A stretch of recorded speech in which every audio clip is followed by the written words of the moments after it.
മാതാപിതാക്കളും മക്കളും ഒന്നിച്ച് ഭക്ഷണം കഴിക്കുന്നതും സംസാരിക്കുന്നതും കിടന്നുറങ്ങുന്നതുമെല്ലാം മലയാളികളുടെ സംസ്കാരത്തിൻ്റെ സൗന്ദര്യമാണ്.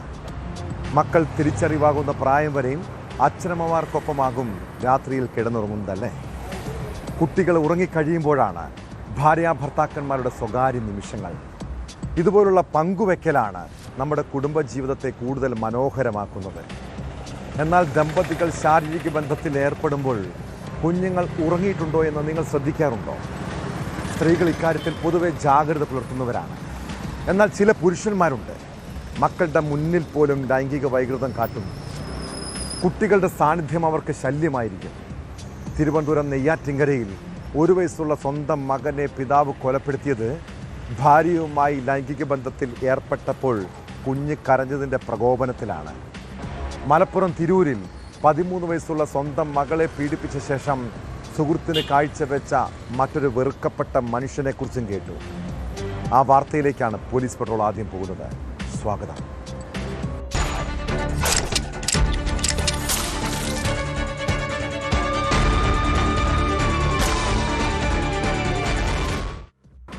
നമ്മുടെ നാട്ടിലെ ചില വീടുകളിൽ ഭയത്തോടെ ജീവിക്കുന്ന പെൺകുട്ടികളുണ്ട്.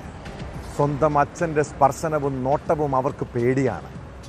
മലപ്പുറം വളാഞ്ചേരിയിലെ ഒരു 13-കാരിയുടെ കഥ കേട്ടാൽ ചങ്ക് തകർന്നു പോകും. അച്ഛൻ വീട്ടിലുള്ള ദിവസങ്ങളിൽ അവൾക്ക് രാത്രിയിൽ ഉറങ്ങാൻ പോലും കഴിയില്ല. കാരണം അയാൾ എല്ലാ സ്ത്രീകളെയും കാണുന്ന പോലെയാണ് മകളെയും കണ്ടത്. അങ്ങനെ കഴിഞ്ഞ ദിവസം അയാളിലെ ലൈംഗിക വൈകൃതം പുറത്തു വന്നു.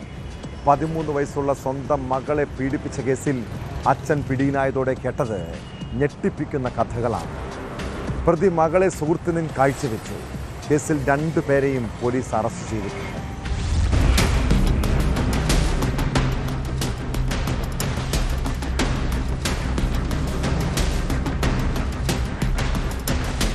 എട്ടാം ക്ലാസ് വിദ്യാർത്ഥിനിയെയാണ് പിതാവും പിതാവിന്റെ സുഹൃത്തും ചേർന്ന് കൂട്ടബലാത്സംഗം ചെയ്തതായി പരാതിയിലുള്ളത്. പിതാവ് പെൺകുട്ടിയെ ബലാത്സംഗം ചെയ്യുകയും തുടർന്ന് മകളെ പീഡിപ്പിക്കാൻ സുഹൃത്തിന് ഒത്താശ ചെയ്യുകയുമായിരുന്നു. ഒരാഴ്ച മുൻപാണ് പീഡനം നടന്നതെന്നാണ് വിവരം. ക്രൂരബലാത്സംഗത്തെ തുടർന്ന് മാനസിക പിരിമുറുക്കവും വിഷാദവും അനുഭവപ്പെട്ട പെൺകുട്ടിയെ സ്കൂളിൽ അധ്യാപിക കൗൺസിലിംഗിന് വിധേയയാക്കിയപ്പോഴാണ് പീഡന വിവരം പുറത്തറിഞ്ഞത്. പെൺകുട്ടി അധ്യാപികയോട് പീഡന വിവരം പറഞ്ഞതോടെ അധ്യാപിക പോലീസിനെ വിവരമറിയിക്കുകയും പോലീസ് പെൺകുട്ടിയിൽ നിന്ന് രഹസ്യമായി മൊഴി രേഖപ്പെടുത്തുകയും ചെയ്തു. ഇതിന്റെ അടിസ്ഥാനത്തിലാണ് പിതാവിനെയും സുഹൃത്തിനെയും ബലാത്സംഗ കുറ്റവും പോക്സോ കേസും ചുമത്തി അറസ്റ്റ് ചെയ്തത്. വളാഞ്ചേരി സിഐ വിനോദ് വലിയാറ്റൂരിന്റെ നേതൃത്വത്തിലുള്ള പോലീസ് സംഘമാണ് കേസ് അന്വേഷിക്കുന്നത്. പെൺകുട്ടിയുടെ പിതാവ് മറ്റൊരു പോക്സോ കേസിൽ നേരത്തെ ജയിൽ ശിക്ഷ അനുഭവിച്ചിട്ടുണ്ട്. ആ ശിക്ഷാവിധിക്കെതിരെ കോടതിയിൽ അപ്പീൽ നൽകിയ പ്രതി ജാമ്യം കിട്ടി പുറത്തിറങ്ങിയ ശേഷമാണ് മകളെ പീഡിപ്പിച്ചത്.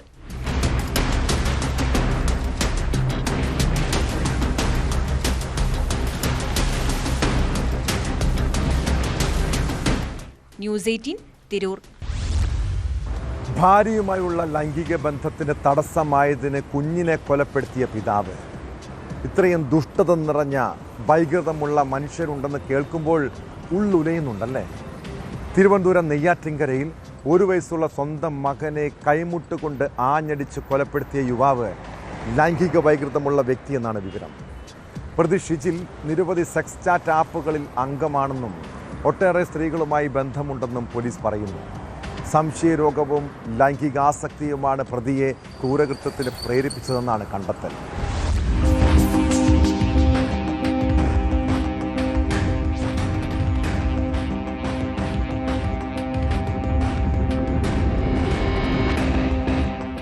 നെയ്യാറ്റിൻകരയിൽ 1 വയസ്സുകാരന്റെ കൊലപാതകത്തിലാണ് ഞെട്ടിക്കുന്ന വിവരങ്ങൾ പുറത്തുവന്നത്. ശാരീരിക ബന്ധത്തിന് കുഞ്ഞ് തടസ്സമായതാണ് കൊലപാതകത്തിന് കാരണമെന്ന് കുഞ്ഞിന് അമ്മ മൊഴി നൽകിയതായാണ് സൂചന. സംഭവ ദിവസം ഭാര്യയുമായി ശാരീരിക ബന്ധത്തിൽ ഏർപ്പെടുന്നതിനിടെ കുഞ്ഞെണീറ്റ് കരഞ്ഞതാണ് ഷിജിലിനെ പ്രകോപിപ്പിച്ചത്. ഉടൻ തന്നെ കുഞ്ഞിനെ എടുത്ത് മടിയിലിരുത്തി കൈമുട്ടുകൊണ്ട് അടിവയറ്റിൽ ആഞ്ഞടിക്കുകയായിരുന്നു. അതിഭീകരമായ വേദന കൊണ്ട് പൊളഞ്ഞ കുഞ്ഞിനെ ആശുപത്രിയിൽ കൊണ്ടുപോകാനും പ്രതി തയ്യാറായില്ല. ഏറെ നേരം അപേക്ഷിച്ച ശേഷമാണ് കുഞ്ഞിനെ ആശുപത്രിയിൽ എത്തിച്ചതെന്നാണ് ഭാര്യയുടെ മൊഴി. എന്നാൽ അതിനു മുൻപ് തന്നെ കുഞ്ഞ് മരിച്ചിരുന്നുവെന്ന് പോലീസ് വ്യക്തമാക്കുന്നു.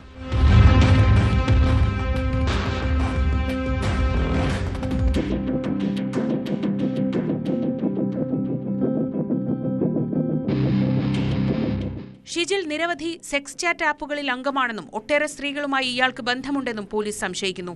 സെക്സ് ചാറ്റ് നടത്താനായി മാത്രം ഇയാൾ ഒരു ഗ്രൂപ്പ് ആരംഭിച്ചിരുന്നു. കുഞ്ഞിനെ നേരത്തെ തന്നെ പ്രതിക്ക് ഇഷ്ടമില്ലായിരുന്നു. ഇയാളുടെ മൊബൈൽ ഫോണിൽ നിന്ന് കുഞ്ഞിന്റെ ഒരേ ഒരു ചിത്രം മാത്രമാണ് കണ്ടെടുക്കാനായത്. അതും കുഞ്ഞിന്റെ കൈ ഒടിച്ച ശേഷമുള്ള ഫോട്ടോയാണെന്നും കുഞ്ഞിന്റെ അമ്മ കൃഷ്ണപ്രിയ മൊഴി നൽകി. ഗർഭം അലസിപ്പിക്കാൻ പലതവണ പ്രതി ശ്രമിച്ചിരുന്നെന്നും കൃഷ്ണപ്രിയയുടെ കുടുംബം പറയുന്നു. കുഞ്ഞിനു വേണ്ടി പണം ചിലവാക്കാനില്ലെന്നായിരുന്നു ഇയാളുടെ നിലപാട്. നല്ല ഭക്ഷണം പോലും നൽകിയില്ല.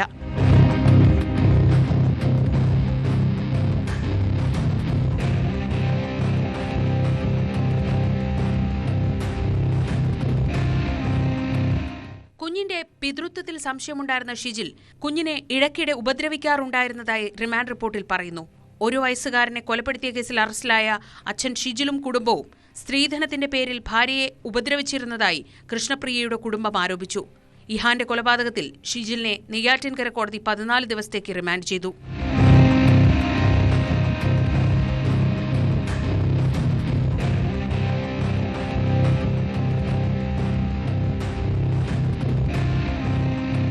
ന്യൂസ് 18 തിരുവനന്തപുരം.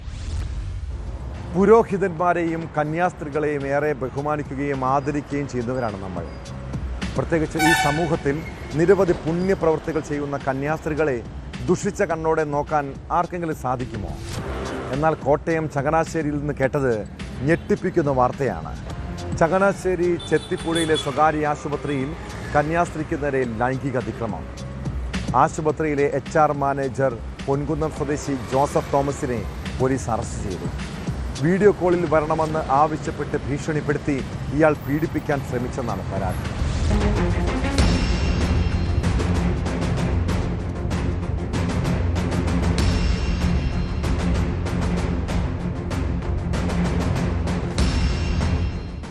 HR മാനേജർക്ക് കീഴിൽ ജോലി ചെയ്യുന്ന കന്യാസ്ത്രീക്ക് നേരെയാണ് ലൈംഗിക അതിക്രമം നടന്നത്. ജോലി കഴിഞ്ഞ് മെസ്സിലെത്തിയ കന്യാസ്ത്രീയോട് അടിയന്തരമായി വീഡിയോ കോളിൽ എത്തണമെന്ന് HR മാനേജർ ജോസഫ് തോമസ് ആവശ്യപ്പെട്ടു. തിരുവസ്ത്രത്തിൽ അല്ലാതെ ഇരുന്ന കന്യാസ്ത്രീയുടെ ചിത്രം പകർത്തി ഇയാൾ പിറ്റേ ദിവസം ഭീഷണിപ്പെടുത്തി. തൊട്ടടുത്ത ദിവസവും വീഡിയോ കോളിൽ വരണമെന്നാവശ്യപ്പെടുന്നത് കന്യാസ്ത്രീ എതിർത്തതോടെയായിരുന്നു ഭീഷണി. ഇതോടെ കന്യാസ്ത്രീ സഭയ്ക്ക് പരാതി നൽകി. ചങ്ങനാശ്ശേരി അതിരൂപത അധികൃതരാണ് ജീവനക്കാരെ ശല്യം ചെയ്യുന്നുവെന്ന് ചൂണ്ടിക്കാട്ടി പരാതി പോലീസിന് കൈമാറിയത്. കന്യാസ്ത്രീയുടെ മൊഴി രേഖപ്പെടുത്തിയ പോലീസ് പ്രതിയെ അറസ്റ്റ് ചെയ്തു. ഇയാൾ ആശുപത്രിയിലെ പല സ്ത്രീകളെയും നിരന്തരം ശല്യം ചെയ്തതായി പരാതി ഉയർന്നിരുന്നു. ഇതിനു പിന്നാലെ ഒരാഴ്ച മുമ്പ് സ്ഥാപനത്തിൽ നിന്ന് പുറത്താക്കി. ഇതിനുശേഷവും കന്യാസ്ത്രീയെ ശല്യം ചെയ്തതോടെയാണ് പരാതി പോലീസിലെത്തിയത്. IT ആക്ട് പ്രകാരമാണ് പോലീസ് പ്രധാനമായും കേസെടുത്തത്. സ്ത്രീയെ പിന്തുടർന്ന് ശല്യം ചെയ്യൽ, ലൈംഗിക വീഴ്ചയ്ക്ക് തയ്യാറാകണമെന്ന് ആവശ്യപ്പെടൽ, ലൈംഗിക ഉദ്ദേശത്തോടെ ചിത്രങ്ങൾ അയക്കൽ തുടങ്ങി വിവിധ കുറ്റങ്ങൾ പ്രതിക്കെതിരെ ചുമത്തിയിട്ടുണ്ട്. പാലാ കോടതിയിൽ ഹാജരാക്കിയ പ്രതിയെ റിമാൻഡ് ചെയ്തു. കൂടുതൽ ജീവനക്കാരുടെ പരാതി ലഭിച്ചാൽ കേസെടുത്ത് പ്രതിക്കെതിരെ അന്വേഷണം ശക്തമാക്കാനാണ് പോലീസിന്റെ തീരുമാനം.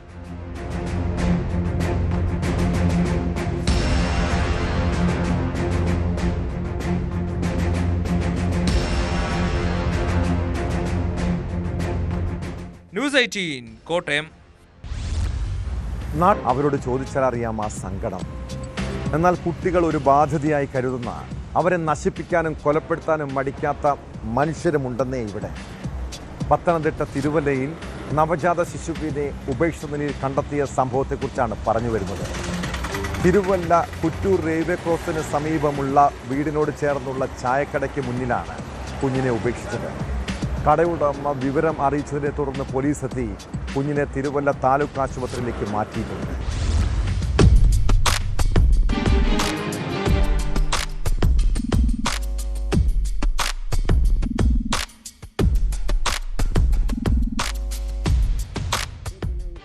പുലർച്ചെ വീട്ടുമുറ്റത്തെ തട്ടുകട തുറക്കാനെത്തിയ കടയുടമയായ ജയരാജൻ കണ്ടത് വാതിലിൽ തണുത്തു വിറച്ച് കിടക്കുന്ന നവജാത ശിശുവിനെ. ആദ്യമൊന്ന് പരിഭ്രമിച്ചെങ്കിലും പോലീസിനെ വിളിച്ച് കുഞ്ഞിനെ കൈമാറി. പത്തനംതിട്ട തിരുവല്ല കുറ്റൂർ റെയിൽവേ ക്രോസിന് സമീപമുള്ള തട്ടുകടയിലാണ് പിഞ്ചു കുഞ്ഞിനെ ഉപേക്ഷിച്ച നിലയിൽ കണ്ടെത്തിയത്. ഞാൻ 5 മണി കഴിയുമ്പോഴാണ് ഇത് തുറന്ന് 5:30 ആകുമ്പോഴാണ് ചായ ഒക്കെ ഇടുന്നു. അപ്പോൾ അതെല്ലാം മാറ്റി അതെല്ലാം ചായ ഇടാനും ഒക്കെ തുടങ്ങാൻ വന്നപ്പോഴത്തേനും ഇത് കൊണ്ടുവച്ച് പിന്നെ ലൊക്കേഷൻ അറിയാവുന്ന ആരെങ്കിലും ആയിരിക്കും. ലൊക്കേഷൻ അറിയാവുന്ന ആയിരിക്കും.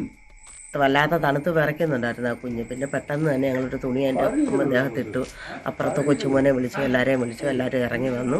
പിന്നെ ഞങ്ങൾ പെട്ടെന്ന് പിന്നെ പോലീസിനെ വിളിച്ചു, കൊച്ചുമോനെ വിളിച്ചു, കൊച്ചുമോൻ പിന്നെ പോലീസിനെ വിളിച്ചു, നാട്ടുകാരെല്ലാം വന്നു. തിരുവല്ല പോലീസ് ഉടൻ സ്ഥലത്തെത്തി കുഞ്ഞിനെ തിരുവല്ല താലൂക്ക് ആശുപത്രിയിലേക്ക് മാറ്റിയിട്ടുണ്ട്. കുഞ്ഞിന്റെ ആരോഗ്യനില തൃപ്തികരമാണെന്ന് ആശുപത്രി അധികൃതർ അറിയിച്ചു. ആരാണ് കുഞ്ഞിനെ ഉപേക്ഷിച്ചതെന്നതിനെ സംബന്ധിച്ച് പോലീസ് അന്വേഷണം ആരംഭിച്ചു.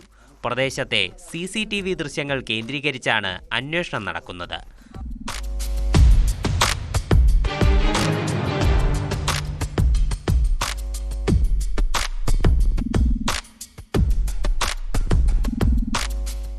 ന്യൂസ് 18 പത്തനംതിട്ട.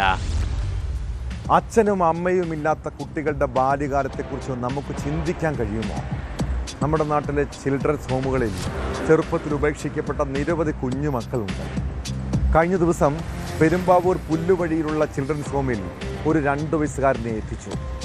അമ്മയെ കാണാതെ അവൻ നിർത്താതെ കരയുകയാണ്. ട്രെയിൻ യാത്രക്കിടെ അവനെ മാതാപിതാക്കൾ ഉപേക്ഷിക്കുകയായിരുന്നു. കുഞ്ഞിൻ്റെ മാതാപിതാക്കളെ കണ്ടെത്താനുള്ള ശ്രമത്തിലാണ് പോലീസ്.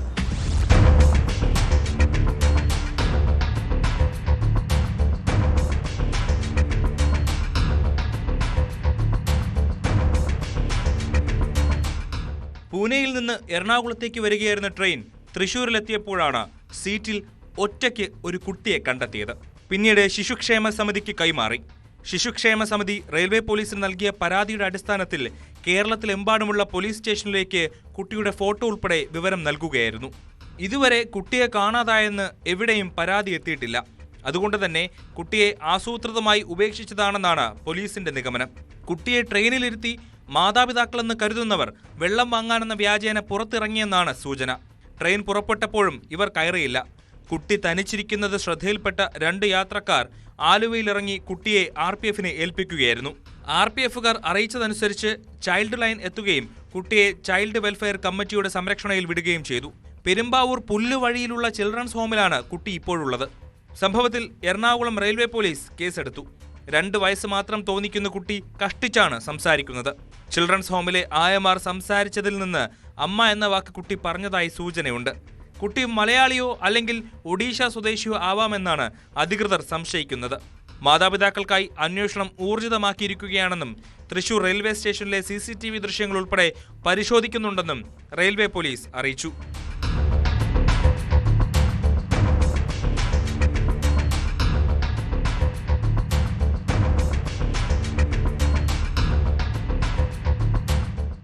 ന്യൂസ് 18 കൊച്ചി. സർക്കാർ സർവീസിലിരിക്കെ സാധാരണക്കാരായ ജനങ്ങളെ ചൂഷണം ചെയ്യുന്ന നിരവധി ഉദ്യോഗസ്ഥരെക്കുറിച്ച് കേട്ടിട്ടുണ്ട്. കൈക്കൂലിയും കൊള്ളയും നടത്തുന്നവർ. പിന്നീട് റിട്ടയർമെൻറ്റിന് ശേഷം സുഖിച്ച് ജീവിക്കാമെന്നാണ് പലരുടെയും കണക്കുകൂട്ടൽ. എന്നാൽ വിരമിക്കാൻ 4 മാസം മാത്രം ബാക്കി നിൽക്കെ കൈക്കൂലി കേസിൽ പിടിയിലായാലോ? GST എൻഫോഴ്സ്മെൻറ്റ് ഇൻസ്പെക്ടർ സുമനെയാണ് പാലക്കാട് കൈക്കൂലി വാങ്ങുന്നതിനിടെ വിജിലൻസ് പൊക്കിയത്. അമിതഭാരം ആരോപിച്ച് ചരക്കു വാഹനങ്ങളുടെ ഉടമകളിൽ നിന്ന് 3.5 ലക്ഷം രൂപ കൈക്കൂലിപ്പണം വാങ്ങുമ്പോഴാണ് ഇയാൾക്ക് പിടിവീണത്.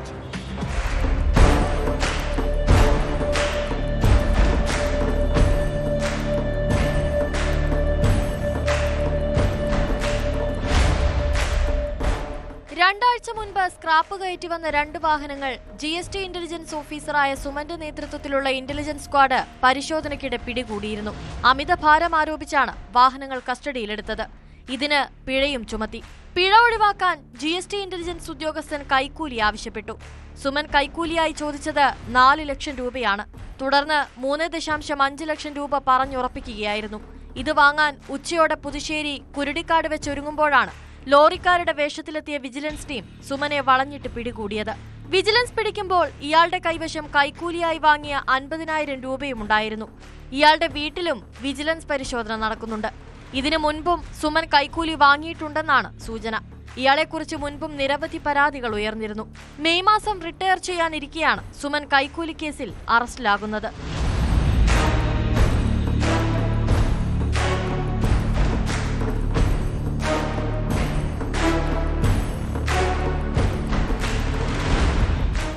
ന്യൂസ് 18 പാലക്കാട്. കേരളത്തിലെ പൊതുജനാരോഗ്യ കേന്ദ്രങ്ങൾ കശാപ്പ് ശാലകളാവുകയാണോ? ചികിത്സ തേടിയെത്തുന്ന രോഗികളെ കുരുതി കൊടുക്കുകയാണോ?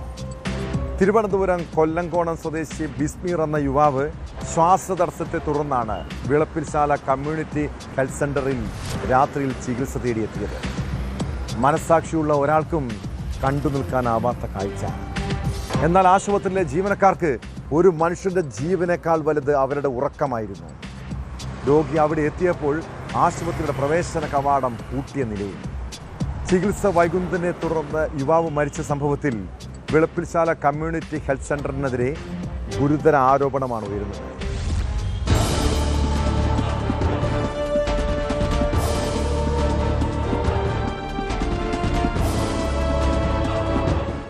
ജനുവരി 19-നാണ് ശ്വാസ തടസ്സത്തെ തുടർന്ന് വിളപ്പിൽശാല കൊല്ലംകോണം സ്വദേശി ബിസ്മിർ വിളപ്പിൽശാല സർക്കാർ ആശുപത്രിയിലെത്തിയത്. ഭാര്യ ജാസ്മിനാണ് ബിസ്മിറിനെ ആശുപത്രിയിലെത്തിച്ചത്. മരണപ്പെട്ട ബിസ്മിർ ആശുപത്രിയിൽ ഏറെ അസ്വസ്ഥനായി നിൽക്കുന്നത് CCTV ദൃശ്യങ്ങളിൽ കാണാൻ സാധിക്കും.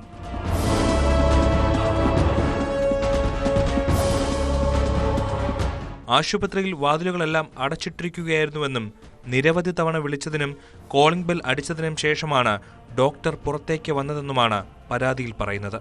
എന്നിട്ടും പ്രാഥമിക ചികിത്സ പോലും നൽകിയില്ലെന്നാണ് ജാസ്മിന്റെ പരാതി. കുടുംബാരോഗ്യ കേന്ദ്രത്തിൽ നിന്ന് മെഡിക്കൽ കോളേജ് ആശുപത്രിയിലേക്ക് കൊണ്ടുപോകാനാണ് ആശുപത്രി അധികൃതർ ആവശ്യപ്പെട്ടത്. ആശുപത്രിയിൽ എത്തിക്കുമ്പോഴേക്കും ബിസ്മിർ മരിച്ചു. ഗുരുതരാവസ്ഥയിൽ ആശുപത്രിയിലെത്തിയ രോഗിക്ക് ജീവനക്കാർ ഗേറ്റ് തുറന്നു നൽകാൻ തയ്യാറായില്ലെന്ന് കുടുംബം പരാതിപ്പെട്ടിരുന്നു. കുടുംബം വിളപ്പിൽശാല മെഡിക്കൽ ഓഫീസർക്കും പരാതി നൽകിയിട്ടുണ്ട്. രോഗിയുടെ നില മോശമായതിനാലാണ് മെഡിക്കൽ കോളേജിലേക്ക് അയച്ചതെന്നായിരുന്നു ആശുപത്രി അധികൃതർ നൽകിയ വിശദീകരണം.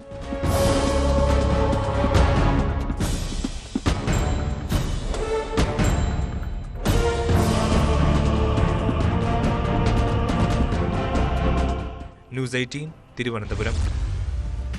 നമ്മുടെ നാട്ടിൽ നടക്കുന്ന തട്ടിപ്പുകളെക്കുറിച്ച് വൃദ്ധ മാതാപിതാക്കൾക്ക് ബോധവൽക്കരണം നൽകേണ്ട കാലമാണിത്.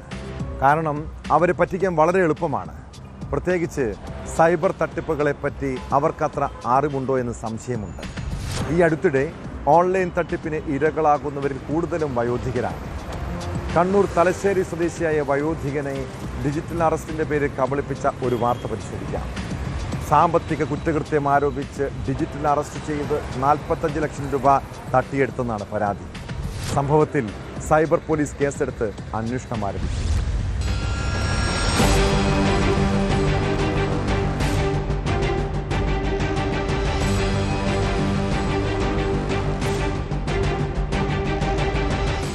രാജ്യവിരുദ്ധ സാമ്പത്തിക കുറ്റകൃത്യത്തിന് അറസ്റ്റിലാണെന്ന് വിശ്വസിപ്പിച്ചാണ് തലശ്ശേരി സ്വദേശിയായ വയോധികനിൽ നിന്ന് 45 ലക്ഷം രൂപ തട്ടിയെടുത്തത്.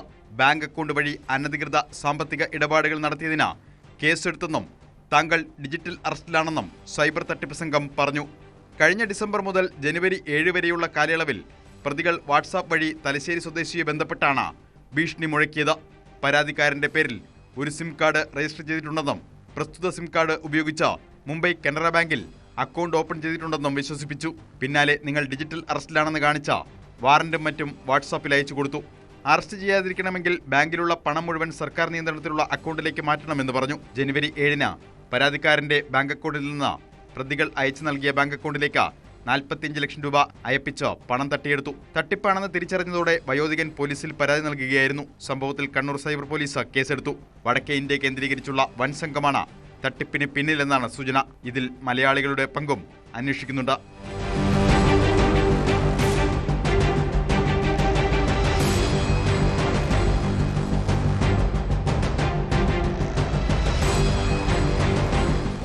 ന്യൂസ് 18 കണ്ണൂർ. തിരുവനന്തപുരം കമലേശ്വരത്ത് യുവതിയും അമ്മയും ജീവനൊടുക്കിയതിൽ ദുരൂഹത ഒഴിയുന്നില്ല. മരിച്ച ഗ്രീമിയുടെ ഭർത്താവിനെ അറസ്റ്റ് ചെയ്തിട്ടും പല സംശയങ്ങളും ബാക്കി. ഗ്രീമിയുടെ ഭർത്താവ് ഉണ്ണികൃഷ്ണൻ പരസ്യമായി അപമാനിച്ചതാണ് കൂട്ടാത്മഹത്യക്ക് പിന്നിലെന്നാണ് പോലീസ് റിപ്പോർട്ട്. നിരന്തരമായ അവഹേളനത്തിൽ അമ്മയ്ക്കും മകൾക്കും കഠിനമായ മാനസിക വിഷമമുണ്ടായി. ഭർത്താവിൽ നിന്ന് ഗ്രീമ മാനസിക പീഡനം അനുഭവിച്ചെന്നും പോലീസ് പറയുന്നു.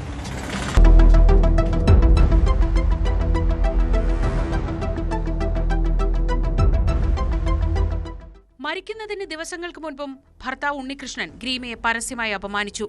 നിരന്തരമായി ഭാര്യ കാണാൻ ശ്രമിച്ചപ്പോൾ സമ്മതിച്ചില്ലെന്നും റിപ്പോർട്ടിൽ പറയുന്നു. പ്രതിയായ ഉണ്ണികൃഷ്ണനെ മുംബൈയിൽ നിന്ന് പിടികൂടി ഇന്നലെ തിരുവനന്തപുരത്ത് എത്തിച്ചിരുന്നു. ആത്മഹത്യയ്ക്ക് പ്രേരിപ്പിച്ചതും ഭാര്യയോടുള്ള ക്രൂരതയും ഉൾപ്പെടെ ജാമ്യമില്ലാ വകുപ്പുകൾ ചുമത്തിയാണ് ഇയാളെ അറസ്റ്റ് ചെയ്തത്.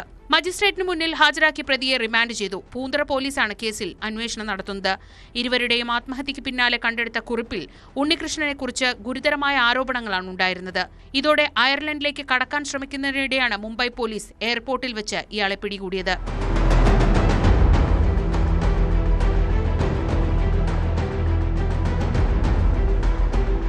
ന്യൂസ് 18 തിരുവനന്തപുരം. അമേരിക്കയിൽ കുടിയേറ്റക്കാരെ ശത്രുക്കളായി കാണുന്ന ഒരു ഭരണകൂടം. രാജ്യത്തെ അക്രമ സംഭവങ്ങൾക്ക് പിന്നിൽ ഇവരെന്ന ആരോപണം. അതിൻ്റെ പേരിലാണ് കുടിയേറ്റ വിരുദ്ധ പരിശോധന ശക്തമാക്കിയത്. കുടിയേറ്റ പരിശോധനയ്ക്കിടെ വീണ്ടും ഒരു കൊലപാതകം കൂടി അരങ്ങേറിയത് ജനങ്ങളെ ആശങ്കയിലാക്കിയിരിക്കുന്നു. സുരക്ഷാ സേനയുടെ വെടിയേറ്റ് 37-കാരനാണ് മരിച്ചത്. ഇമിഗ്രേഷൻ നടപടികൾക്കെതിരെ പ്രതിഷേധിച്ച യുവാവാണ് കൊല്ലപ്പെട്ടത്. ഒരു മാസത്തിനിടെ സമാനമായ രീതിയിലുള്ള രണ്ടാമത്തെ കൊലപാതകം. സേനയ്ക്കെതിരെ ജനം പ്രതിഷേധവുമായി തെരുവിലിറങ്ങിയിരിക്കുകയാണ്.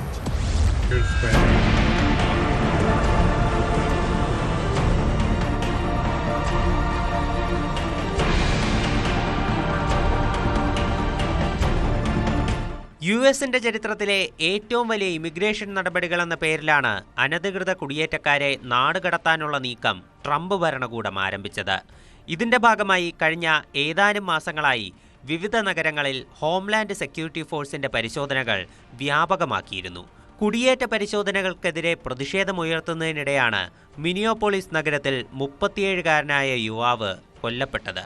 സുരക്ഷാസേന ഇയാളുടെ കൈവശമുണ്ടായിരുന്ന തോക്ക് പിടിച്ചെടുത്ത് വെടിയുതിർക്കുകയായിരുന്നുവെന്നാണ് ദൃക്സാക്ഷികളുടെ വാദം. സംഭവത്തിന്റെ ദൃശ്യങ്ങളും പുറത്തു വന്നിട്ടുണ്ട്.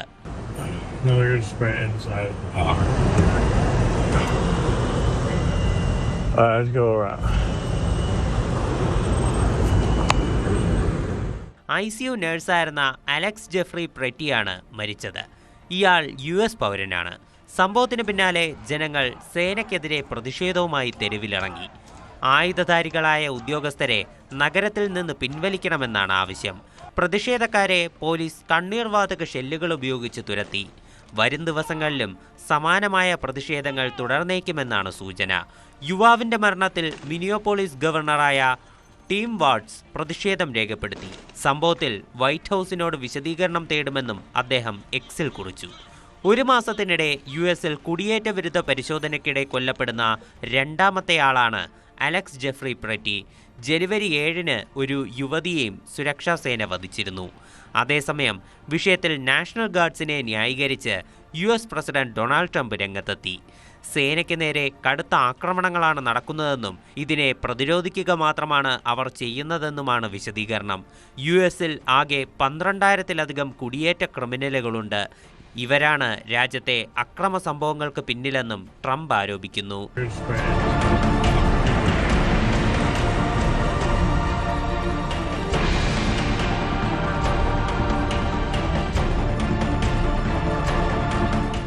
News desk, news 18. സ്വന്തം സുഖവും സന്തോഷവും മാത്രം തേടിപ്പോകുന്ന ചില ആളുകൾ നമ്മുടെ ചുറ്റുപാടുമുണ്ട്. സ്വന്തം കുടുംബത്തെക്കുറിച്ചോ കൂട്ടുകാരെക്കുറിച്ചോ സമൂഹത്തെക്കുറിച്ചോ അവർ ആലോചിക്കില്ല. ഇങ്ങനെയുള്ളവർ ഒരാളെ ചതിക്കാൻ പോലും മടിക്കില്ല. ജീവിതത്തിൽ കുറച്ചെങ്കിലും മൂല്യങ്ങളുള്ള ഒരാൾക്ക് അങ്ങനെ ചിന്തിക്കാൻ കഴിയുമോ? മറ്റുള്ളവരോട് ഞാൻ ആത്മാർത്ഥത കാണിച്ചാൽ എനിക്ക് എന്ത് ഗുണമെന്ന് ചിലർ വിചാരിക്കും. നിസ്വാർത്ഥ മനോഭാവവും ജീവിത മൂല്യങ്ങളുമാണ് ഒരാളെ നല്ലൊരു മനുഷ്യനാക്കുന്നത്. നീ വിതയ്ക്കുന്നത് കൊയ്യുമെന്ന് കേട്ടിട്ടില്ല. നല്ല മനസ്സുള്ളവർക്ക് നല്ലത് സംഭവിക്കും. ദുഷിച്ച ചിന്താഗതി നാശത്തിൽ കലാശിക്കും. അതാണ് യാഥാർത്ഥ്യം. ഇതോടെ പോലീസ് പട്രോൾ പൂർണ്ണമാകുന്നു. നമസ്കാരം.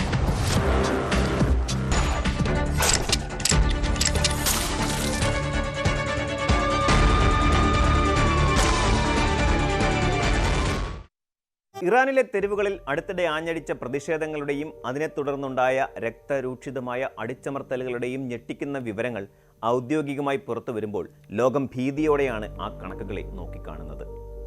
പതിറ്റാണ്ടുകൾക്കിടയിൽ രാജ്യം കണ്ട ഏറ്റവും വലിയ ആഭ്യന്തര കലാപമായി മാറിയ ഈ പ്രക്ഷോഭത്തിൽ കൊല്ലപ്പെട്ടവരുടെ എണ്ണത്തെക്കുറിച്ച് ടെഹ്റാൻ ഭരണകൂടം തന്നെ ചില ഔദ്യോഗിക കണക്കുകൾ ഇപ്പോൾ പുറത്തുവിട്ടിരിക്കുന്നു. ഈ കണക്കുകൾ ഒരു ജനതയുടെ പോരാട്ട വീര്യത്തിൻ്റെയും ആ പോരാട്ടത്തെ അധികാരം ഉപയോഗിച്ച് അടിച്ചമർത്തുന്ന ഭരണകൂട തന്ത്രത്തിൻ്റെയും നേർചിത്രമാണ്. ഇറാന്റെ ചരിത്രത്തിൽ തന്നെ ഏറ്റവും മാരകമായ അശാന്തിയുടെ ഈ കാലയളവിനെക്കുറിച്ചുള്ള ചർച്ചകൾ അന്താരാഷ്ട്ര തലത്തിൽ പുതിയ മാനങ്ങൾ കൈവരിക്കുകയാണ്.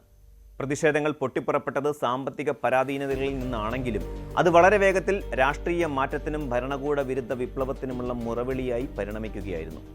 ഇറാന്റെ ഔദ്യോഗിക സ്റ്റേറ്റ് ടെലിവിഷൻ ബുധനാഴ്ച പുറത്തുവിട്ട കണക്കുകൾ പ്രകാരം 3117 പേരാണ് രാജ്യവ്യാപകമായി നടന്ന പ്രക്ഷോഭങ്ങളിൽ കൊല്ലപ്പെട്ടത്. ഈ വിവരങ്ങൾ അന്താരാഷ്ട്ര വാർത്താ ഏജൻസികളായ AFPയും റോയിട്ടേഴ്സും സ്ഥിരീകരിച്ചിട്ടുണ്ട്. ഈ കണക്കുകളിൽ ഏറ്റവും ശ്രദ്ധേയമായ വശം ഭരണകൂടം ഈ മരണങ്ങളെ തരംതിരിച്ചിരിക്കുന്ന രീതിയാണ്. കൊല്ലപ്പെട്ടവരിൽ 2427 പേരെ രക്തസാക്ഷികൾ അഥവാ നിരപരാധികളായ ഇരകൾ എന്ന വിഭാഗത്തിലാണ് ഉൾപ്പെടുത്തിയിരിക്കുന്നത്. ഭരണകൂടത്തിന്റെ ഈ തരംതിരിക്കൽ ശ്രദ്ധേയമാകുന്നത് അത് പ്രതിഷേധക്കാരെ 2 തട്ടുകളിലാക്കുന്നു എന്നതിനാലാണ്. ഒരു വിഭാഗം ഭരണകൂടത്തിന്റെ ദൃഷ്ടിയിൽ നിരപരാധികളായി കൊല്ലപ്പെട്ടവരാകുമ്പോൾ ബാക്കിയുള്ളവർ രാജ്യവിരുദ്ധരായി മുദ്രകുത്തപ്പെടുന്നു. എന്നാൽ ഈ ഔദ്യോഗിക കണക്കുകളെ സ്വതന്ത്ര മനുഷ്യാവകാശ സംഘടനകൾ ശക്തമായി എതിർക്കുന്നുണ്ട്. നോർവേ കേന്ദ്രീകരിച്ച് പ്രവർത്തിക്കുന്ന ഇറാൻ ഹ്യൂമൻ റൈറ്റ്സ് എന്ന NGO നൽകുന്ന കണക്കുകൾ പ്രകാരം കുറഞ്ഞത് 3428 പ്രതിഷേധക്കാരെങ്കിലും കൊല്ലപ്പെട്ടിട്ടുണ്ട്. റിപ്പോർട്ടിങ്ങിലുള്ള നിയന്ത്രണങ്ങളും സുതാര്യതയുടെ അഭാവവും കണക്കിലെടുത്താൽ യഥാർത്ഥ മരണസംഖ്യ 20,000 കടക്കാൻ സാധ്യതയുണ്ടെന്ന് ഇവർ മുന്നറിയിപ്പ് നൽകുന്നു. കൊല്ലപ്പെട്ടവരുടെ കൃത്യമായ വിവരം മറച്ചുവെക്കാനും അടിച്ചമർത്തലിന്റെ തീവ്രത കുറച്ചു കാണിക്കാനും ഭരണകൂടം ബോധപൂർവം ശ്രമിക്കുന്നുവെന്നാണ് മനുഷ്യാവകാശ പ്രവർത്തകരുടെ ആരോപണം. ഇറാനിലെ ആഭ്യന്തര സാഹചര്യങ്ങൾ കണക്കിലെടുക്കുമ്പോൾ വിവരങ്ങൾ പുറം ലോകത്തെത്തുന്നത് പലപ്പോഴും വൈകിയാണ്. ഇന്റർനെറ്റ് വിച്ഛേദിക്കപ്പെട്ടതും മാധ്യമ പ്രവർത്തകർക്ക് ഏർപ്പെടുത്തിയ വിലക്കുകളും യഥാർത്ഥ ചിത്രം മറച്ചുവെക്കാൻ ഭരണകൂടത്തെ സഹായിക്കുന്നു. ഭരണകൂടം പുറത്തുവിട്ട കണക്കുകൾക്ക് വിരുദ്ധമായി ചില ഉന്നത ഉദ്യോഗസ്ഥർ തന്നെ നേരത്തെ നടത്തിയ പ്രസ്താവനകൾ ആശയക്കുഴപ്പം വർദ്ധിപ്പിക്കുന്നുണ്ട്. പ്രതിഷേധങ്ങളിൽ 5000-ഓളം പേർ കൊല്ലപ്പെട്ടതായും ഇതിൽ 500-ഓളം സുരക്ഷാ ഉദ്യോഗസ്ഥർ ഉൾപ്പെടുന്നതായും ഒരു മുതിർന്ന ഭരണാധികാരി റോയിറ്റേഴ്സിനോട് വെളിപ്പെടുത്തിയിരുന്നു. ഈ മരണങ്ങൾക്ക് ഉത്തരവാദികൾ ഭീകരവാദികളും ആയുധധാരികളായ കലാപകാരികളുമാണെന്നാണ് അദ്ദേഹം ആരോപിച്ചത്. ഈ വൈരുദ്ധ്യം തന്നെ ഇറാന്റെ ആഭ്യന്തര ഭരണ വ്യവസ്ഥയ്ക്കുള്ളിലെ അസ്ഥിരതയെയും കൃത്യമായ വിവരങ്ങളുടെ അഭാവത്തെയുമാണ് സൂചിപ്പിക്കുന്നത്. സുരക്ഷാ സേനയെ ആക്രമിക്കാൻ എത്തിയവരെന്നും നിരപരാധികളെ വധിച്ചവരെന്നും മുദ്രകുത്തിയാണ് പ്രതിഷേധക്കാരെ ഭരണകൂടം നേരിടുന്നത്. ഇതിനു പുറമെ നിയമപരമായ കടുത്ത നടപടികളും പ്രതിഷേധക്കാർക്ക് നേരെ പ്രയോഗിക്കപ്പെടുന്നുണ്ട്. ഇറാനിലെ നിയമവ്യവസ്ഥയിൽ ഏറ്റവും മാരകമായ കുറ്റമായി കണക്കാക്കപ്പെടുന്ന മൊഹാരേബ് എന്ന പദം ഇപ്പോൾ വ്യാപകമായി ഉപയോഗിക്കപ്പെടുന്നുണ്ട്. ദൈവത്തിനെതിരെ യുദ്ധം ചെയ്യുക എന്നാണ് ഈ പദത്തിന്റെ അർത്ഥം. രാജ്യത്തെ നീതിന്യായ വ്യവസ്ഥയുടെ വക്താവായ അസ്കർ ജഹാംഗീർ പത്രസമ്മേളനത്തിൽ വ്യക്തമാക്കിയത് പ്രകാരം പല പ്രതിഷേധക്കാരുടെയും പ്രവർത്തനങ്ങൾ ഈ ഗണത്തിലാണ് പെടുത്തിയിരിക്കുന്നത്. ഇറാനിലെ നിയമപ്രകാരം മരണശിക്ഷ വരെ ലഭിക്കാവുന്ന കുറ്റമാണിത്. നീതിയുക്തമായ വിചാരണ പോലുമില്ലാതെ ഇത്തരം കടുത്ത കുറ്റങ്ങൾ ചുമത്തുന്നത് പ്രതിഷേധങ്ങളെ ഭയപ്പെടുത്തി നിശബ്ദമാക്കാനുള്ള തന്ത്രമാണെന്ന് അന്താരാഷ്ട്ര നിരീക്ഷകർ വിലയിരുത്തുന്നു. ഭരണകൂടത്തിന് നേരെയുള്ള ഏത് വെല്ലുവിളിയും ദൈവീക നിയമത്തിന് എതിരെയുള്ള ലംഘനമായി ചിത്രീകരിക്കുന്ന രീതിയാണിത്. സാമ്പത്തിക പ്രതിസന്ധികളിൽ തുടങ്ങി ഇറാനിലെ മതഭരണകൂടത്തിന്റെ അന്ത്യം കുറിക്കണമെന്ന ആവശ്യം വരെ എത്തിയ ഈ പ്രക്ഷോഭങ്ങൾ 1979-ലെ ഇസ്ലാമിക് വിപ്ലവത്തിന് ശേഷമുള്ള ഏറ്റവും രക്തരൂക്ഷിതമായ അധ്യായമാണ് തുറന്നിരിക്കുന്നത്. ഇറാൻ നേരിടുന്ന അന്താരാഷ്ട്ര സമ്മർദ്ദങ്ങളും അമേരിക്ക പോലെയുള്ള രാജ്യങ്ങളുടെ ഇടപെടലുകളും ഈ സാഹചര്യത്തിൽ നിർണായകമാണ്. പ്രതിഷേധക്കാരെ വധിക്കുകയോ വധശിക്ഷയ്ക്ക് വിധിക്കുകയോ ചെയ്താൽ ഇടപെടുമെന്ന് അമേരിക്കൻ പ്രസിഡന്റ് ഡൊണാൾഡ് ട്രംപ് ആവർത്തിച്ച് മുന്നറിയിപ്പ് നൽകിയിരുന്നു. എന്നാൽ കൂട്ടക്കൊലകളും വധശിക്ഷകളും താൽക്കാലികമായി നിർത്തിവെച്ച ഇറാൻ നേതൃത്വത്തിന് അദ്ദേഹം നന്ദി അറിയിച്ചതും ശ്രദ്ധേയമാണ്. അന്താരാഷ്ട്ര ശക്തികളുടെ ഈ ഇടപെടലുകൾ ഇറാന്റെ ആഭ്യന്തര കാര്യങ്ങളിൽ എത്രത്തോളം സ്വാധീനം ചെലുത്തുന്നു എന്നത് വരും ദിവസങ്ങളിൽ കണ്ടറിയേണ്ടി വരും. ഈ സംഭവ വികാസങ്ങൾ ഇറാന്റെ ഭാവിയിലേക്ക് ചൂണ്ടുന്നത് വലിയൊരു അനിശ്ചിതത്വത്തിലേക്കാണ്. ജനങ്ങളുടെ പ്രതിഷേധത്തെ ബലം പ്രയോഗിച്ച് അടിച്ചമർത്താൻ ഭരണകൂടത്തിന് സാധിച്ചേക്കാമെങ്കിലും ജനമനസ്സുകളിൽ പുകയുന്ന അസംതൃപ്തി പൂർണ്ണമായും ഇല്ലാതാക്കാൻ അവർക്ക് കഴിയില്ല. ഔദ്യോഗിക കണക്കുകളും സ്വതന്ത്ര റിപ്പോർട്ടുകളും തമ്മിലുള്ള ഈ വലിയ അന്തരം വിരൽ ചൂണ്ടുന്നത് വിശ്വാസ്യതയുടെ തകർച്ചയിലേക്കാണ്. ഒരു ഭരണകൂടം സ്വന്തം ജനതയുടെ ജീവൻ സംരക്ഷിക്കാൻ ബാധ്യസ്ഥരാണെന്നിരിക്കെ ആ ജീവനുകൾ വെറും അക്കങ്ങളായി ചുരുക്കപ്പെടുന്നത് ജനാധിപത്യത്തിനും മാനവികതയ്ക്കും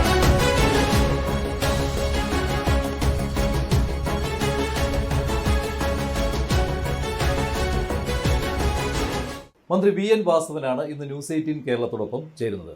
നമസ്കാരം മിസ്റ്റർ. അപ്പോൾ നമ്മൾ സംസാരിക്കുന്ന ഈ സമയം എന്ന് പറയുന്നത് പ്രതിപക്ഷം താങ്കളുടെ രാജി ആവശ്യപ്പെട്ടുകൊണ്ടിരിക്കുന്ന ഒരു സമയമാണ്.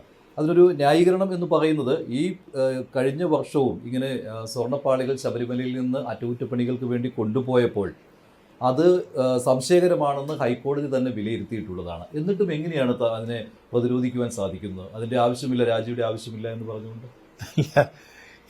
ദേവസ്വം ബോർഡിൻ്റെ പ്രവർത്തനങ്ങളിൽ ദൈനംദിന വിഷയങ്ങളിലൊന്നും ഗവൺമെൻറ്റിന് ഇടപെടാൻ അധികാരമില്ല. ദേവസ്വം വകുപ്പിന് ചെയ്യാനുള്ള ഏക കാര്യം ദേവസ്വം ബോർഡ് പ്രസിഡന്റിനെയും ഡയറക്ടർമാരെയും തീരുമാനമെടുത്തു കഴിഞ്ഞാൽ അത് അപ്പോയിന്റ് ചെയ്യാനുള്ള അവകാശം മാത്രമാണ്. സ്വതന്ത്രവും പരമാധികാരവുമുള്ള ബോർഡാണ് ദേവസ്വം ബോർഡുകൾ. ദേവസ്വം ബോർഡിന്റെ ഭരണത്തിലല്ല ഇടപെടുന്നത്, മറിച്ച് ദേവസ്വം ബോർഡ് ഒരുക്കുന്ന ദർശനത്തിന് വേണ്ടിയുള്ള സൗകര്യത്തിൽ പശ്ചാത്തല സൗകര്യം ഒരുക്കി കൊടുക്കുകയാണ് ഗവൺമെന്റ് ചെയ്യുന്നത്.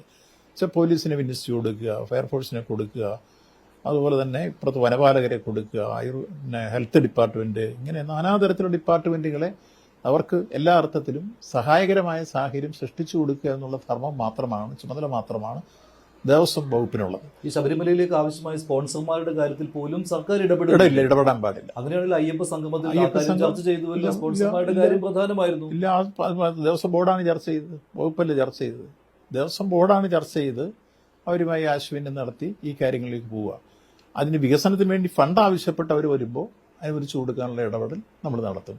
ബഡ്ജറ്റിൽ കൊണ്ടുവരാനും വികസന പ്രവർത്തനങ്ങൾക്കും അവരുടെ ഡേ ടു ഡേ ബിസിനസ്സിന് സമ്പത്തില്ലാതെ വരുമ്പോൾ ഇപ്പോൾ കോവിഡ് കാലഘട്ടത്തിൽ ശമ്പളം കൊടുക്കാൻ മാർഗ്ഗമില്ലായിരുന്നു. ആ മാർഗ്ഗമില്ലാതിരുന്നൊരു ഘട്ടത്തിൽ ഗവൺമെൻറ് പണം കൊടുത്താണ് അവിടെ ഉദ്യോഗസ്ഥന്മാരെ വിന്യസിക്കാൻ കഴിഞ്ഞത്. ഇങ്ങനെ അങ്ങോട്ട് സഹായം ചെയ്യില്ലെന്നുള്ളതല്ലാതെ ഒരു രൂപ പോലും അവിടെ നിന്ന് എടുക്കാനോ അവരുടെ ദൈനംദിന ഭരണത്തിൽ ഇടപെടാനോ ഒരു അധികാരവും ഗവൺമെന്റിനില്ല. അവിടെ ഞാൻ ചോദിച്ചോട്ടെ, ഇപ്പോൾ കഴിഞ്ഞ വർഷം 2025 സെപ്റ്റംബറിലാണല്ലോ ഈ ദ്വാരപാലക സ്വർണ്ണപ്പാളികൾ അവിടെ നിന്ന് അറ്റകുറ്റപ്പണിക്ക് വേണ്ടി ചെന്നൈയിലേക്ക് കൊണ്ടുപോയത്. അത് ദേവസ്വം സ്പെഷ്യൽ കമ്മീഷണർ അറിയുകയും അദ്ദേഹം ഹൈക്കോടതിയിലേക്ക് റിപ്പോർട്ട് നൽകുകയും ചെയ്തു. അത് ഹൈക്കോടതി അറിഞ്ഞതോടുകൂടിയാണ് ഈ സംഭവം വെളിയിൽ വന്നത്. ദേവസ്വം വകുപ്പിന് ഞാൻ പേഴ്സണലായിട്ട് ചോദിക്കുകയാണ്, താങ്കൾക്ക് ഇതേക്കുറിച്ച് ഒരു അറിവും ഉണ്ടായില്ല? നമുക്ക് അങ്ങനെ അറിയേണ്ട കാര്യമില്ല. അവിടെ ഏതെങ്കിലും തരത്തിലുള്ള റിപ്പയറിങ്ങോ അവിടെ ഏതെങ്കിലും തരത്തിലുള്ള പൂജാകർമ്മങ്ങളോ ഇതൊക്കെ നടക്കുന്നത് അവിടുത്തെ തന്ത്രികളുടെ നിർദ്ദേശം അനുസരിച്ച് ദേവസ്വം ബോർഡ് ചെയ്തു കൊടുക്കലാണ് അവരുടെ ധർമ്മം.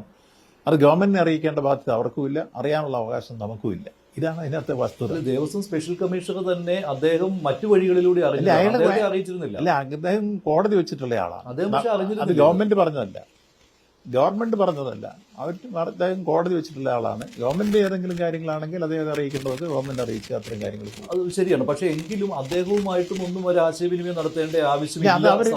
അല്ല, സർക്കാരിന് അതിനകത്തൊരു ബന്ധവും ബാധ്യതയും ഇല്ല. ഒരു കാര്യത്തിലും അവർക്ക് ശമ്പളം കൊടുക്കുന്നില്ല, അവരിവിടെ ശമ്പളം പറ്റുന്നില്ല, നമ്മൾ വെച്ച ആളല്ല. അതൊക്കെ കോടതി പറഞ്ഞ് ഒഴിയുമെങ്കിലും അവിടെയുള്ള ഒരു ധാർമ്മികത എന്നൊരു ധാർമ്മിക നിങ്ങൾ പറയുന്ന ഒരു ധാരണയില്ലായ്മ നിങ്ങൾക്ക്. 100 പവൻ അവിടെ നിന്ന് മോഷണം പോയിട്ട് ഇത് ദേവസ്വം വകുപ്പ് അറിഞ്ഞിട്ടില്ല, ദേവസ്വം ഒരു ബോധ്യവുമില്ല, എനിക്കൊരു എന്റെ ബാധ്യതയില്ല എന്ന് പറയുമ്പോൾ നിങ്ങൾ വീണ്ടും ഒരു വിവരക്കേട് പറയുന്നു. 500 പവൻ പോയെന്ന് പറയുന്നത് എപ്പോഴാണ്? 2017, 2019 ഈ കാലഘട്ടത്തിലൊന്നും ഞാൻ മന്ത്രിയായിരുന്നു. അല്ല, ഞാൻ പറഞ്ഞു ഇപ്പൊ ഞാൻ ഈ അടുത്ത കാലത്തിലെ ഒരു വർഷമാകുന്നേ ഉള്ളൂ. അന്ന് ഈ മന്ത്രി ഇത് അറിഞ്ഞിരിക്കണമെന്ന് ഒരു നിർബന്ധവുമില്ല. കാരണം പിന്നെ അവിടുത്തെ തന്ത്രിയാണ് ഇത് കൊടുത്തുവിടുന്നത്, ഇതിന് കത്ത് കൊടുക്കുന്നത്. തന്ത്രി കൊടുത്തുവിടുന്നു, ചുവന്നുകൊണ്ട് പോകുന്നത് ഉണ്ണികൃഷ്ണൻ പോറ്റി അതുമായി ബന്ധപ്പെട്ട ആളുകൾ. തന്ത്രിക്ക് ഇഷ്ടമുള്ളവരുടെ അരികിലാണ് ഇത് കൊണ്ടുപോയി ബാക്കി സ്വർണം ഉരുക്കുന്നതും മാറ്റുന്നതും വേർപെടുത്തുന്നതും എല്ലാം. ഇത് നടന്നിട്ടുള്ളത് 2017, 2019 നടന്നിട്ടുള്ളത്. കടകംപള്ളി സുരേന്ദ്രനാണ് മന്ത്രി. അപ്പോൾ അദ്ദേഹം ഇത് സംബന്ധിച്ച് ഒരു വിഷയത്തിലും ഇടപെട്ടില്ല എന്ന് അദ്ദേഹം മൊഴി കൊടുത്തിട്ടുണ്ട്. അതിലാകെ പോയിട്ട് അറിയാവുന്നത് ഈ തിരുവനന്തപുരംകാരൻ എന്ന രൂപത്തിൽ വിളിച്ചപ്പോൾ ഏതോ കാര്യത്തിന് വേണ്ടി പോയി എന്നാണ് അദ്ദേഹം വിശദീകരിച്ചത്. പറഞ്ഞതല്ല, എനിക്ക് വേറൊന്നും അറിയില്ല. മറിച്ച് നിയമപരമായി നിങ്ങൾ പറയുന്ന പോലെ ഒരു കാര്യത്തിലും മന്ത്രി അറിയേണ്ടതില്ല. അത് ദേവസ്വം ബോർഡിന്റെ പൂർണ്ണ അധികാരമാണ് അവിടെ കൊണ്ടുപോകുന്നത്. അതിന്റെ എല്ലാ അർത്ഥത്തിലുള്ള സേഫ്റ്റി പ്രിക്കോഷൻസോട് കൂടി ഇത് കൊണ്ടുപോകാനും പറ്റുള്ളൂ. അങ്ങനെയാണ് ഇവർ ഈ പുതിയ 2024 കൊണ്ട്, അതുകൊണ്ടാണ് ഇതിന് വേറെ തർക്കമില്ലാതെ വന്നത്, കോടതി അംഗീകരിച്ചു. അപ്പോൾ ഈ കാര്യത്തെ സംബന്ധിച്ചോളം 2019 കൊണ്ടുപോയപ്പോൾ ഇങ്ങനെ ഫോട്ടോ എടുക്കുകയോ അല്ലെങ്കിൽ മഹസർ തയ്യാറാക്കുകയോ അല്ലെങ്കിൽ കൂടെ സുരക്ഷാ ഉദ്യോഗസ്ഥന്മാരെ അയക്കുകയോ ചെയ്തിരുന്നില്ലെന്ന് മാത്രമല്ല, ഉണ്ണികൃഷ്ണൻ പോറ്റിയുടെ കൈ കൊടുത്തുവിട്ടു എന്നുള്ളതാണ് ആ കാര്യത്തിൽ പക്ഷേ അന്നത്തെ ബോർഡ് ചെയ്തിട്ടുള്ള കാര്യങ്ങളെക്കുറിച്ച് പറഞ്ഞത്. ഉണ്ടായിട്ടില്ല. അതുണ്ടാകാത്തതെന്നു വെച്ച് കഴിഞ്ഞാൽ നേരത്തെ തന്നെ ബന്ധപ്പെട്ട ഉദ്യോഗസ്ഥന്മാരെയും തന്ത്രിയെയും അതുപോലെ തന്നെ ഇന്റലിജൻസ് ഓഫീസറെയും എല്ലാം സാക്ഷി നിർത്തി നന്നായി വീഡിയോ എടുത്ത് കൃത്യമായി അളന്ന് തിട്ടപ്പെടുത്തി മഹസർ തയ്യാറാക്കി കൊണ്ടുപോയ വഴിക്ക് ഈ സുരക്ഷാ ഉദ്യോഗസ്ഥന്മാരെല്ലാം അവരുടെ സാന്നിധ്യത്തിൽ തന്നെ വാഹനത്തിൽ സുരക്ഷാ സമയത്തോട് കൊണ്ടുപോയി. അതായത് അതെ. ഇപ്പോൾ പറഞ്ഞത് താങ്കൾ മന്ത്രിയായ സമയത്ത്. അതെ അതെ അങ്ങനെയാണ്. പക്ഷേ താങ്കൾ അറിയേണ്ട അല്ല കാര്യമില്ല. അത് ഞാൻ അറിയേണ്ട കാര്യമില്ല. അതും അവർ തന്നെയാണ് ചെയ്തത്. അവർ കൊടുത്ത വഴിയാണ് പറഞ്ഞത്. അവർ വിശദീകരിച്ച കാര്യം അവരങ്ങനെ കൊണ്ടുപോയി തിരിച്ചത് കോടതിയിൽ അവരങ്ങനെ തന്നെ എഴുതി കൊടുത്തിട്ടുണ്ട്. പക്ഷെ അത് തെറ്റാണെന്ന് കോടതി പറഞ്ഞു. അല്ല, കാരണം കോടതി- 2024-25 കാലഘട്ടത്തിൽ സംഭവിച്ചത് 2019 ഇല്ല, എന്ത് നിങ്ങൾ സംഭവിച്ചോ നിങ്ങൾ അതിനെ നിങ്ങൾ regularize ചെയ്യുവാനുള്ള കോടതിയുടെ ശ്രമമാണ്. കോടതിയുടെ ഞാൻ വായിച്ചു. ജഡ്ജ്മെന്റ് നിങ്ങൾ വായിക്കാതെ വായിച്ചു. വായിച്ചു. 2024-25 കോടതി- അനാവശ്യ ധൃതി കാട്ടിയെന്നാണ് ഹൈക്കോടതി ഇങ്ങനെ പറഞ്ഞത്. ഇങ്ങനെ എന്തിനു അതൊരു പരിശോധിക്കാനാണ് പറഞ്ഞിരിക്കുന്നത്, അല്ലാതെ കാട്ടിയെന്നല്ല പറഞ്ഞു. ഇങ്ങനെ 2024 കാട്ടി മണ്ഡല മകരവിളക്ക് 2024-25 കാലഘട്ടത്തിൽ കൊണ്ടുപോയതോടെ കാണിച്ചു എന്നാണ്. 2024-25 കാലഘട്ടത്തിൽ കൊണ്ടുപോയി